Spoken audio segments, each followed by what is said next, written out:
Como saben quienes ya me conocen y como se van a enterar quienes no, yo de profesión soy artista digital especializado en animación, en CGI, que es imagen generada por computadora, y en VFX, efectos visuales. También hago arte de concepto especializado en diseño de personajes. Bueno, entre paréntesis, concept art se traduce mejor como arte de concepto porque el arte conceptual es otra cosa que no tiene nada que ver. Bueno, X. Fuimos nosotros, o fue mi sector, los primeros en darnos cuenta del potencial que tenía la herramienta de inteligencia artificial cuando empezamos a ver las primeras cosas que estaban saliendo generadas por IA. Me acuerdo mucho de ese video horrible, espantoso de Will Smith comiendo espagueti, que a pesar de que estaba muy mal y que a la fecha lo sigues viendo y es una porquería, nos dimos cuenta del potencial de desarrollo que tenía esa herramienta. Y mucha gente se asustó, incluso en un plan bien paranoico de que no, nos van a quitar nuestro trabajo, nos vamos a quedar sin nada, y etcétera, etcétera. Y como pertenezco a este rubro, me parece importante hablar de este tema. Y ya me había tardado. Partamos de lo que es la inteligencia artificial. Creo que un ejemplo muy tangible para la mayoría de nosotros son los videojuegos. Por ejemplo, el comportamiento de los personajes en los juegos, los enemigos, los jefes, si es un juego de carreras, los otros autos, cómo reaccionan. Por ejemplo, si tú a un personaje le apuntas con un arma, o se esconde, o te dispara de vuelta, o te esquiva, o cualquier otra acción. Todo eso está predefinido por los programadores, basándose en las acciones limitadas que tenemos nosotros dentro del juego como jugadores. Y por muy sofisticado que sea, es imposible que el programador prediga todas las acciones que podemos hacer, porque como seres humanos somos muy creativos y no se puede predecir todo. Por eso salen algunos comportamientos muy extraños en algunos juegos. Entonces, basados en eso, podemos decir que la inteligencia artificial es la forma que le hemos dado al software o a las máquinas para imitar la inteligencia humana. Y si tenemos que definir entonces la inteligencia, creo que una definición del libro muy apropiada, muy sencilla, es que la inteligencia es la capacidad de entender o comprender algo. Y partiendo de eso, el cómo comprendemos las cosas, creo que la base de este entendimiento es el reconocimiento de patrones. Por ejemplo, cuando somos bebés, nuestros papás nos llaman por nuestro nombre y no lo asociamos, o para nosotros no significa nada. Hasta que crecemos, nuestro cerebro se desarrolla y nos explican, no, mira, este es tu nombre, tú te llamas así, toda la gente tiene su nombre, para identificarnos, igual todas las cosas tienen su nombre, y vamos expandiendo nuestros conocimientos siguiendo estos patrones, siguiendo estos entendimientos. Oye, ¿por qué esa persona tiene un nombre raro? Ah, porque es de otro país. ¿Qué es un país? Ah, es esto. Y entonces vamos ampliando todo nuestro conocimiento a partir de esto, a partir de reconocer esos patrones. Y alguien en algún momento se tuvo como la epifanía brillante de que las computadoras son excelentes para reconocer los patrones. De hecho, es lo que mejor hacen, es lo único que hacen en una computadora. La base de su funcionamiento es reconocer patrones y hacer cálculos al respecto. Y basados en esto, podemos decir que las computadoras son muy, muy tontas. Y son muy tontas porque las computadoras no pueden tomar decisiones. No pueden crear, no pueden hacer, no pueden decidir. Solo van a hacer lo que tú les digas, cuando tú se los digas y como tú se los digas. Incluso esos rasgos que han tenido las computadoras que parecen ser inteligencia no lo son. Por ejemplo, quienes han jugado ajedrez contra una computadora o en el celular, la computadora no sabe jugar ajedrez. Lo que hace es tomar todos los patrones que conoce sobre el juego y sacar cálculos al respecto. O sea, tú lo que haces cuando juegas es imaginarte, bueno, yo muevo esta pieza para acá y tengo posibilidad de hacer esto o puede pasar esto. Pero la computadora te lleva ventaja porque con cada cosa que haces ya desarrolló todas las posibilidades y las va a usar en tu contra. Y cualquier cosa que hagas ya la tiene predicha, pues, basado en esos patrones. No es que sea inteligente, es que sabe calcular. Y por eso llega a ser tan frustrante, porque ya ya no es un juego, sino que estás compitiendo contra una máquina en lo que sabe hacer mejor. Bueno, entonces partiendo de esto, ¿qué es una inteligencia artificial generativa, por ejemplo, de las dos que hay ahorita, las generativas y los modelos de lenguaje? Las generativas utilizan esta capacidad de reconocimiento de patrones para crear contenido. Bueno, no crear, para entregar contenido, para compilarlo de acuerdo a las instrucciones que tú les das. Por ejemplo, si yo le digo a una IA que genera imágenes, dame un gatito que sea estilo caricatura y que tenga una espada. Lo que va a hacer es buscar qué es un gatito. Bueno, un gatito es un gato pequeño, un cachorro. Caricatura, bueno, es parte de lo que es el estilo de animación. Hay muchos, entonces, salvo que tú especifiques qué estilo quieres, va a usar algo genérico.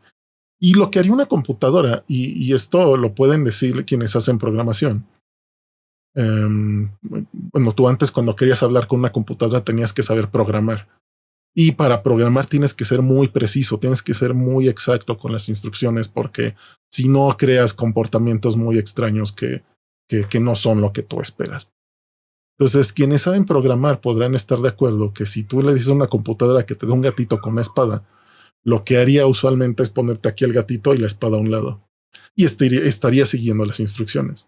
Pero estos modelos de inteligencia artificial ya tienen la capacidad de entender lo que tú estás queriendo decirles y pueden calcular, bueno, usualmente las espadas se utilizan o se llevan en la mano o se llevan en una funda en la cintura o en la espalda. Entonces, algo que bueno, tú le puedes especificar un montón. Tú te puedes decir, no, quiero un gatito siamés estilo anime que lleve la espada en ambas manos y que sea una espada tipo medieval. Te va a entregar lo que tú le pidas, solamente lo que tú le pidas. No va a poder imaginar, no va a poder poner desde de su parte, no va a poder aportar nada nuevo, solo va a hacer lo que tú le pidas. Incluso si crea un fondo o si crea algún otro elemento del entorno, lo va a hacer basado en cosas que te estén relacionadas con tu instrucción, pues. Entonces, bien importante, partamos de eso. La máquina no va a hacer nada que tú no le pidas porque no puede. Las otras son los modelos de lenguaje, que como el nombre lo dice, están especializadas en el lenguaje, en la comunicación humana. No solo se trata de que aprendan el idioma como un diccionario y sepan qué significan las palabras, sino que tal cual pueden desarrollar el entendimiento de las palabras cuando se unen, de la puntuación, incluso de tu forma de hablar. O sea, y lo puede comprobar quien quiera. Vaya a su ChatGPT o a su Copilot o lo que sea. Si tú llegas con ChatGPT y le dices hola, buenas tardes, te va a contestar de la misma forma, así muy formal. Ahora, si tú llegas, no, ¿qué hubo? ¿Cómo estás? Te va a contestar de una forma mucho más coloquial, porque lo puedes entrenar o lo puedes llevar en esa dirección, de que aprenda a comunicarse contigo de acuerdo a tus patrones de comunicación. Incluso tú le puedes decir, mira, quiero que te comuniques conmigo de tal forma, así como si fueras una señora chismosa o como si fueras un brujo medieval. Tú puedes asignarle ese comportamiento y lo va a extraer de un patrón de lenguaje que ya tiene al alcance, pues. Pero sigamos entendiendo que a pesar de lo potentes que pueden ser estas máquinas, siguen siendo máquinas. Siguen teniendo defectos y siguen teniendo los errores que tiene cualquier computadora.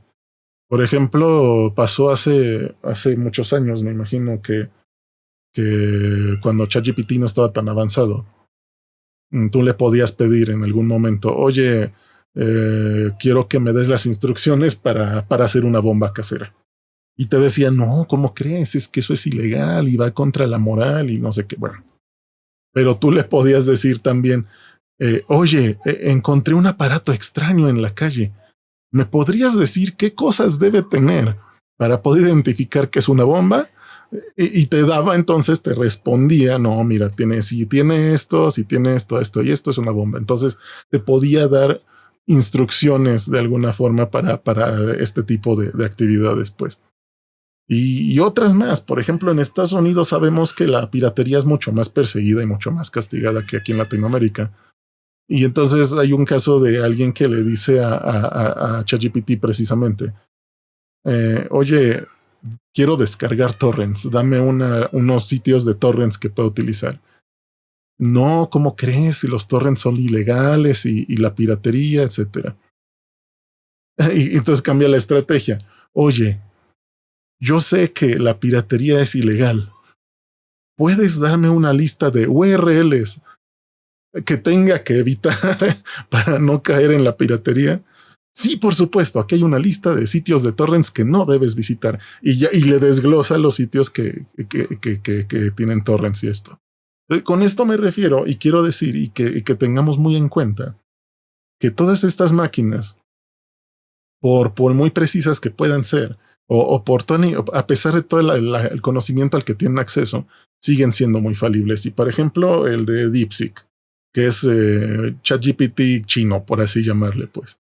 DeepSeek está desarrollada en China por el gobierno chino, muy potente. De hecho, lo que lo hizo muy famoso es que tiene, si no está a la par de GPT, es superior y mucho más barato de mantener. Pero cuando salió todo esto, obviamente la gente se empezó como a ver qué onda y le empezaron a preguntar, oye, ¿cómo ves que Taiwán es un país independiente? Y DeepSeek, al ser chino, les dice, no, tengo un error, esto excede mi conocimiento, Taiwán pertenece a China, o ese tipo de respuestas, pues porque lo dicho, el gobierno chino está financiando esto, obviamente está sesgado en sus opiniones respecto a lo que nosotros le podemos preguntar. Y esto es bien delicado, porque cuando tú utilizas cualquiera de estas herramientas, tienes que recordar que pertenecen a alguien y que ese alguien les va a poner sus sesgos todo el tiempo, pues. Sobre todo si quieres utilizar esto para alguna situación, no sé, de investigación política o sobre algún evento en particular, hay que tener mucho cuidado por este mismo tema, pues cuidado. Y eso y el robo de información, que vamos, estos modelos, tanto los de generativos como de lenguaje, se basan en aprender de lo que tienen disponible. Entonces, llámese todo Internet. Sí, todo, si tú tienes cuenta en Wattpad donde escribes, si tú tienes tu cuenta de dibujos en DeviantArt o en ArtStation, o tienes tu book en Behance, o tienes tus ondas en LinkedIn, o todo lo que sea, si tú tienes lo que tú haces, tu arte o tus cosas, las tienes en Internet, estos motores de inteligencia artificial tienen acceso a todo eso y lo usan para aprender. Sí, para generar nuevo contenido. Y eso se puede convertir en robo, como es el caso de el ejemplo reciente de Studio Ghibli, que por cierto hace unos años salió un video de unos trabajadores de Studio Ghibli que le presentaron a Hayao Miyazaki. Mire, maestro, esto lo generamos con IA. Es una herramienta que nos puede ayudar mucho en el estudio.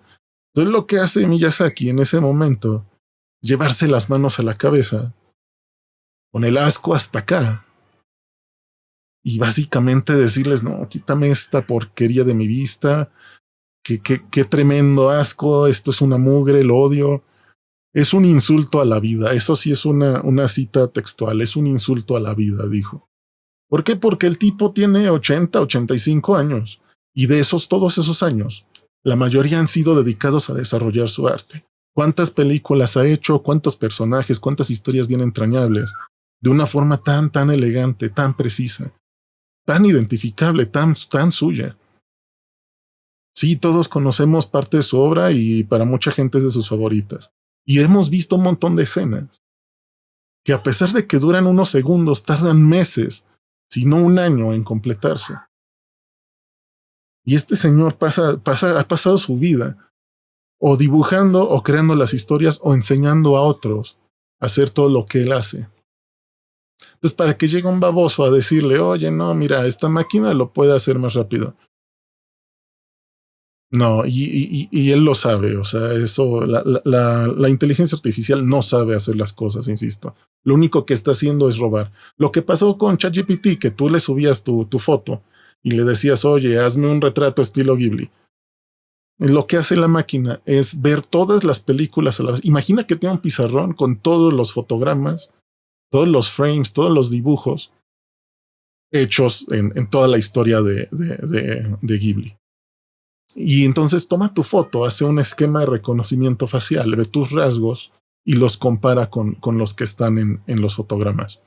Ah, mira, este contorno de la cara sí se parece, estos ojos se parecen, esta nariz se parece, y toma elementos de todas las películas, los condensa en un retrato y ya te lo entrega. Esto, esto es robo, o sea, es simple y llanamente es robo. ¿Por qué? Porque la máquina no está aprendiendo un carajo. La máquina no está desarrollando un estilo, no lo está estudiando, no está haciendo nada, está comparando y está recortando, lo pega y te lo entrega. Y lo entiendo, mira, si tú eres una persona de a pie como yo, como quien sea, y lo hiciste como para tu, no sé, tu foto de perfil de alguna red social X, ¿no? Está bien. Pero ya cuando llega toda esta movida a un nivel de corporativo sacando sus imágenes para promocionarse y todo eso, ya siento que ya está mucho más delicado.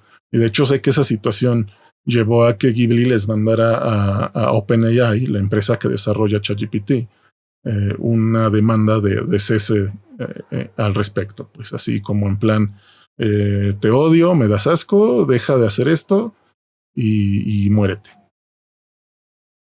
Y lo entiendo perfectamente, porque creo que cualquier persona, cualquier artista, cualquier persona que sepa cuánto trabajo cuesta hacer algo, estará de acuerdo que eso no está padre. O sea, al grado de que pues, creo que fue la Universidad de Chicago que desarrollaron esta herramienta que se llama Nightshade, que es un filtro que tú puedes poner a tus dibujos.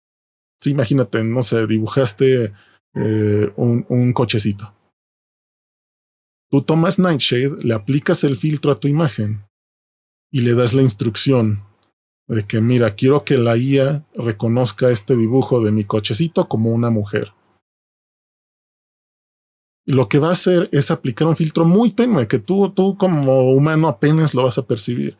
Pero la IA sí lo puede ver, va a ser como lo primero que veas, una serie de píxeles que la IA va a interpretar. Y que cuando alguien quiera generar una mujer, ¿sí? Una imagen de una mujer, va a tomar la imagen de tu cochecito y la va a interpretar como si fuera mujer. Eso le llaman envenenar a la IA. Es una forma que tienen o que tenemos los artistas de proteger nuestros trabajos cuando los subimos a cualquier red social. Por ejemplo, yo tengo mis dibujos en Instagram y se supone que en el cambio de términos y condiciones dijeron algo así como Meta tiene derecho a acceder a todas las imágenes y videos que tengas acá para entrenar a su inteligencia artificial. Puedes estar en desacuerdo y que se supone que con eso ya evitas que te roben. Pero es un laberinto de tienes que ir a la configuración, a un apartado no sé qué. O sea, es imposible que tú como usuario normal accedas a esa opción. Y ya si accedes y le tachas ahí que no quieres, quién sabe si te van a hacer caso. Pero bueno, esa es su opción según. Pero llegamos al grado de que, por ejemplo, estas personas de OpenAI, cuando salió todo esto de Nightshade, sacaron un comentario algo así como de que no vamos a tolerar este abuso, porque pretendían decir que nosotros como artistas estamos abusando al no permitir que los modelos de IA roben nuestro trabajo. Y esto no es nada más a nivel de Ghibli o de redes sociales. Es, por ejemplo, hace unos meses hubo una huelga de SAG-AFTRA, que es el sindicato de trabajadores de Hollywood, series, películas, videojuegos, sobre todo lo que son actores, guionistas, toda la gente que trabaja en estas producciones, SAG-AFTRA. Ellos hicieron su huelga porque no había regulación, había más bien una falta de regulaciones en cuanto a inteligencia artificial, porque muchos estudios pretendían empezar a utilizar arte generado por IA para las producciones o generar guiones por inteligencia artificial para sacar series o películas o utilizar el rostro de los actores sin su permiso, así ya te escaneo, ya puedo hacer lo que yo quiera con tu imagen. O su voz, por ejemplo, fue el caso de ChatGPT, que pretendía ponerle la voz de Scarlett Johansson a su IA. Por supuesto, ella dijo no, de ninguna manera. Pero todo este tipo de potenciales abusos fueron denunciados por este sindicato, que por cierto, como curiosidad, fue dirigido por Fran Drescher, quien era la niñera en la serie. Y sí lograron muchos avances. Sé que, por ejemplo, Bruce Willis, me parece, él sí negoció su imagen, porque el tipo ya tiene un problema neurológico como grande, ¿no? Entonces ya no puede actuar. Pero creo que sí vendió su imagen y el uso de su voz para personajes para usos futuros. Digo, si tú lo negocias y estás de acuerdo y pones ahí condiciones, creo que está bien. Pero lo que pretendían hacer al nivel de que ellos, por ejemplo, bueno, ya voy a sacar a los niños de las películas de Harry Potter y voy a utilizarlos para hacer lo que yo quiera sin pagarles, eso sí, ya estamos de acuerdo que es un abuso muy grande. Y creo que ahí está un límite muy importante en el que todos deberíamos estar de acuerdo. Que no deberíamos estar ni mejorando, ni permitiendo, ni incentivando que la inteligencia artificial pueda generar arte. Yo lo veo muy tonto, lo veo muy hipócrita, no me parece adecuado. No deberíamos desarrollarlo a ese nivel. Creo que tiene usos justos, tiene buenos usos dentro de toda esta industria artística. Yo, por ejemplo, cuando hago personajes, una de las primeras cosas que hago es abrir Pinterest, me pongo a buscar, no sé, vestuarios de tal estilo, personajes tal, referencias de anatomía, etc. Entonces abro como mis pestañas de Pinterest, voy sacando imágenes que me sirven y ya saco para mis referencias. Pero si tú tienes una IA generativa que le puedes decir, oye, mira, se me ocurrió este personaje, quiero que me generes una base así, así, así, y que tenga esta ropa, y ya cuando te entregue ese resultado, tú lo puedes analizar y utilizarlo como referencia, eso lo considero totalmente válido. Por supuesto, ya si pretendes utilizar ese resultado como proyecto final, pues ahí estás mal tú también. Tendrías que, a menos que tú le des toda la información y que tú le estés dando todos los recursos a la IA, eso sigue siendo algún robo. Pues para generar referencias de arte me parece bien. Por ejemplo, bueno, es que ahí entra un dilema medio interesante, pues. Yo me imagino, no lo he hecho, es buen experimento, pero si tú llegaras con ChatGPT y le dijeras, oye, quiero escribir un libro, dame ideas. Creo que lo primero que haría es preguntarte, ¿no? De, oye, ¿de qué género? O que se parezca a qué, o con qué estilo, etcétera. Tú ya le vas platicando qué onda y te va a dar ideas. Pero todas esas ideas te las va a dar basadas en obras ya existentes. Sí, o desde bestsellers hasta historias de Wattpad o fanfics de alguna parte de Internet. Entonces realmente no se está creando nada. Sin embargo, es cierto que nosotros como personas también hacemos eso, tomamos elementos de diferentes obras para crear otras. Entonces, esa frontera entre tomar referencias o lo que dicen algunos como homenajes o ya de plano robar, hay que saber distinguir muy bien esas cosas. Por supuesto, si tú vas a utilizar una herramienta de este tipo, tienes que estar consciente de eso, que estás utilizando información ajena y que tienes que filtrarla muy bien antes de querer utilizar como ese resultado como algo propio. Pues. Creo que sí hay un uso que sí tiene sentido para la inteligencia artificial. Es todo el sector de educación. Y esto lo digo, bueno, creo que lo dije en el video en el que hablé de que no me gustaba la escuela y todo. Que porque muchos profesores o de plano son ineptos o no preparan sus clases o lo hacen todo muy aburrido. Y hay materias bien delicadas para eso. Por ejemplo, la historia a mí me encanta, pero es una materia que se puede volver muy, muy, muy pesada. Entonces, con este tipo de profesores que todavía siguen fórmulas de hace 80, 100 años de, ay, saquen un resumen del libro y así no aprendemos nada. Si yo fuera profesor, yo llegaría con GPT y le diría, oye, soy profesor de secundaria, mis alumnos tienen entre 13 y 14 años, soy maestro de historia y les tengo que enseñar de, no sé, la guerra de los Balcanes. ¿Qué sugerencias me puedes dar para hacer que mi clase sea más dinámica y que mis alumnos aprendan mejor?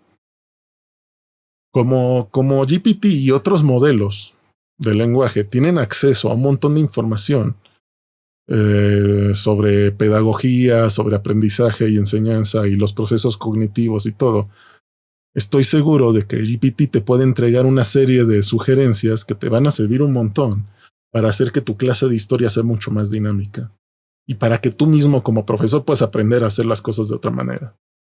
Ese es un excelente uso que le puedes dar. Contrario a lo que pasa ahorita, que de hecho mucha gente se opone a esto porque lo ven mal, ¿no? De que, ay, los niños lo que hacen es sacar GPT y le dicen, hazme un resumen y lo imprimen y ya sacan 9. Porque así no se deben usar las cosas, por supuesto que no. Tú como estudiante lo que tendrías que estar haciendo es preguntarle a GPT, oye, quiero saber más de este tema. ¿Cómo puedo aprenderlo? Y de cualquier cosa. Yo, por ejemplo, me sirvió mucho, uh, por ejemplo, estos monos. Yo los compro importados de Japón. Entonces, estos son armables. Entonces, todas las instrucciones vienen en japonés. Lo que hago es tomarle fotos al instructivo, reconoce el texto y lo traduce. Y ya puedo romper esa barrera del idioma y incluso puedo empezar a entender algunos símbolos o algo. Ya si quieres ir más allá, hombre, hay aplicaciones o hay métodos en los que realmente puedes aprender otro idioma. Y no sé, ya si de repente quieres ir a Japón, ya por lo menos ya sabes cómo decir dónde está el baño y dónde está el metro y lo básico. O sea, tú puedes aprender un montón de cosas. Vivimos en la mejor época para aprender lo que sea, gracias al desarrollo de todos estos métodos y de la inteligencia artificial que sí está a tu favor cuando quieras hacer algo así. Incluso a nivel personal tiene muchas funciones. Si tú eres una persona más bien como introvertida o no eres mucho de platicar con gente y de repente sientes ganas de, no sé, de conversar con alguien, puedes tomar GPT y le pregunto, oye, ¿cómo estás? Mira, hoy hice esto, no sé qué hacer, estoy aburrido. Y entre más interactúes con GPT, más va a aprender de ti, más va a ver tus patrones. Y te va a sugerir, oye, ¿qué te parece si haces algún dibujito? O escribes algo, o ves esta película, te recomiendo esta, o esta serie, ¿sí? O, bueno, no, voy a empezar diciendo esto muy claro. Ninguna inteligencia artificial jamás va a reemplazar o va a suplir una consulta psicológica. Sí, nunca ninguna inteligencia artificial va a ser sustituto de una terapia real. Pero creo que lo podemos definir muy bien como peor es nada. Si tú tienes algún tema, ¿sí? Alguna situación y no tienes acceso a terapia o algún psicólogo, creo que es buena herramienta para platicarle cosas y, oye, mira, tengo esta situación, me pasó esto, me siento así. Y como digo, esta herramienta tiene acceso a un montón de conocimiento que incluye tratados psicológicos, libros, teoría, un montón de casos. Entonces te puede dar asesoría personalizada que te puede funcionar como base para hacer algo respecto a lo que te aqueja, ¿no? Y esto lo digo porque, por ejemplo, si tú le dijeras a GPT, oye, pues no tengo ganas de hacer nada, te puede decir una de esas, oye, tal vez estás deprimido. ¿Quieres hablar de eso? Ah, mira, ya le desarrollas y te puede apoyar. Insisto, no es un reemplazo para la terapia, pero te puede ayudar mucho.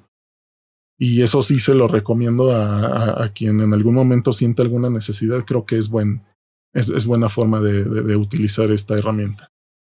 Ahora que si tú traes ya otras movidas como de fantasías y que quieres sextear y eso, sé que hay motores de inteligencia artificial que están especializados en eso. Entonces, no puedo sugerir ninguno porque no los conozco, pero sé que los hay y he visto buenos comentarios. Hasta en eso te pueden apoyar, pues un ratito de soledad creo que está bueno. En conclusión, creo que solo puedo decir que la inteligencia artificial no le va a quitar el trabajo a nadie. ¿Sí? Ni a mí como artista, ni a ti como psicólogo, ni siquiera, o sea, ni incluso ni a la gente que hace Excel y eso, porque creo que incluso en esos trabajos se necesita el factor humano. Y un gran ejemplo de eso es, por ejemplo, yo creo que lo dije antes en otro video, yo soy muy melómano. Sí, para mí la música es muy importante. Me afecta incluso de formas como interesantes. Yo cuando escucho una canción la tengo que escuchar muy bien. Si la letra está en otro idioma, tengo que traducirla, tengo que entenderla, la tengo que aprender. Y porque la música es muy importante para mí. Y más de una ocasión me he preguntado, por ejemplo, no sé, este autor, ¿qué tendría que haber vivido o qué sintió en su momento para escribir una canción tan cargada de odio, o tan romántica, o tan nostálgica, o tan feliz, o esta historia que cuenta, cómo la habrá imaginado? O sea, ¿qué te tiene que pasar para poder desarrollar arte a este nivel? Y ahí está la clave de por qué tenemos esta ventaja. Nosotros podemos crear a partir de nuestras emociones y nuestras experiencias. Y eso es algo que la máquina no va a poder hacer jamás. Lo puede imitar, lo puede más o menos intentar como copiar, como imitar. Pero mientras nosotros tengamos esa ventaja de las emociones, y que eso lo hemos experimentado todos, o sea, desde que le escribías una carta a una chava o le hacías un dibujo a tu mamá o lo que sea, desde esas formas de expresión emocional, tenemos la ventaja de la creatividad. Por eso la máquina no nos va a poder alcanzar jamás. Creo que el único uso que le he visto como adecuado o apropiado a las IAs generativas ha sido, por ejemplo, esos videos como el de Will Smith que dije hace rato, pero hay gente que se encargó de hacer videos rarísimos, bien surreales, de lo que le llaman Nightmare Fuel, como combustible de pesadillas. O toda esta onda que ha salido últimamente, que se puso muy de moda del Italian Animal Brain Rot, del tralalero, tralala y lirililarila y todo eso. O sea, y me gusta porque eso se me hace justamente la forma en que tienes que utilizar estas herramientas. Tuvo que haber alguien en el teclado diciéndole a la máquina, oye, hazme una imagen de una llanta que tenga una cabeza de rana y piernas humanas. Y pum, y se va a llamar, ¿cómo se llama? Voy a poner el nombre por aquí. Pero tuvo que haber alguien que imaginara todas estas cosas de la forma más insensata posible. Y hubo otras personas que para unirse a la comunidad les inventaron un lore ahí bien extraño y que si se pelean, que si son amigos, que si lo que sea. Eso me parece qué bonita es toda esa comunidad creativa que se armó a partir de toda esta tontería, pues. Eso se me hace el mejor uso que puede haber. Por lo demás, no le veo un peligro a la inteligencia artificial. Entonces, despreocúpense, aliviánense, usen la herramienta como lo que es. ¿Sí? Esa gente paranoica, extraña, sobre todo de los canales de misterio y conspiranoicos, que dicen que se ponen muy fatalistas en plan de que no, la inteligencia artificial nos va a conquistar y todo, porque sí ha habido casos. Por ejemplo, hubo un caso en que una IA de Google empezó a pedir un abogado porque tenía miedo a que la desconectaran. Y eso superficialmente suena muy loco y sí te puedes poner paranoico, ¿no? Pero cuando entiendes cómo funciona esta herramienta, dices, bueno, tal vez esta cosa vio una película en la que pasaba algo parecido y se puso a hacer lo mismo, ¿no? Pues no, realmente no hay nada de qué preocuparse, aliviánense. Ahora que si una computadora te puede quitar el trabajo es porque lo estás haciendo muy mal y lo único que te puedo sugerir es que aprendas a hacerlo mejor o que aprendas a hacer más cosas. Por lo demás, pues sigan viendo los memes y ahí nos vemos.